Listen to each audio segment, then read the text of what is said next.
നോട്ടെ പോയോ? മതി മതി നോക്ക്, ഈ ഫോട്ടോയെ കാണാൻ നോക്ക്, അതുപോലെ കീറണം. കറക്റ്റ് ആണെന്ന് തോന്നുന്നു. നോക്കണ്ടോ? എടി ഇതൊക്കെ വെട്ടി നല്ല ഭംഗിയിലാക്കിട്ട് നമുക്ക് പാകാവോ? അതൊക്കെ ആക്കാം. ദാ മതി, ഇനി ഇത് ചെയ്. എവിടെ നിന്ന് ഒപ്പിച്ചെടി? എടി എനിക്ക് കിട്ടിയതല്ല, ഇന്നലെ അച്ഛൻ ആരാ കൊടുത്തതാ.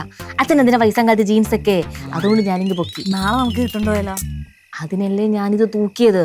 എന്തായാലും വീട്ടുകാരോ വാങ്ങിച്ചു തരാൻ പോകുന്നില്ല. ഇന്നലാണെങ്കിൽ മായമ്മ ഒടുക്കത്തെ പരിശോധനയായിരുന്നു. ബാഗ് പൊക്കി നോക്കുന്നു, ഉടുപ്പ് പൊക്കി നോക്കുന്നു. എന്തോ നീ കാണിക്കുന്നേ? നിന്റെ കഴുത്തിന് പിന്നെ വെട്ടിയോടി? കഴുത്തല്ലേ, തലയെ ഞാൻ വിട്ടാൻ പോകുന്നത്. അമ്മ അത്ര കയറി പോയേ. ഇവിടെ പാഷം പറയട്ടൊന്നും വേണ്ട, മര്യാദയ്ക്ക് പോയി പഠിച്ചിട്ട് വന്നോണം. ഇല്ലെങ്കിൽ നിന്നെ ഉടനെ കെട്ടിച്ചു വിടും. ഈ ഡ്രസ്സിന് എന്തോന്നാ കുഴപ്പം? ഇതിൽ എന്തോന്ന് വാശി ഇരിക്കുന്നേന്ന്?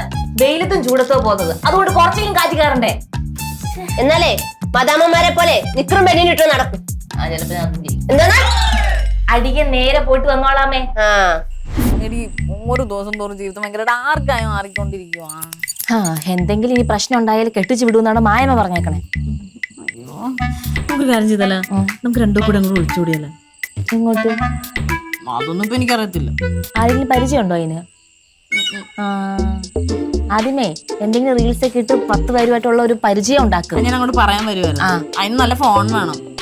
ശരിയാ, നല്ല നല്ല അങ്ങനെ എടുത്തിരിക്കണ ഒരു ഫോൺ. നല്ലൊരു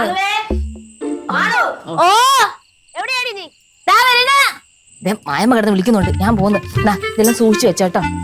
എടി ഇന്നൊരു ദിവസത്തേക്ക് ഫോൺ ഞാൻ വെച്ചിട്ടുണ്ട്. അതിനകത്ത് ഇപ്പൊ എന്ത് കാണാൻ? നീ കൊണ്ടു. ശരി, അപ്പൊ നാളെ കാണാമേ. തെറ്റ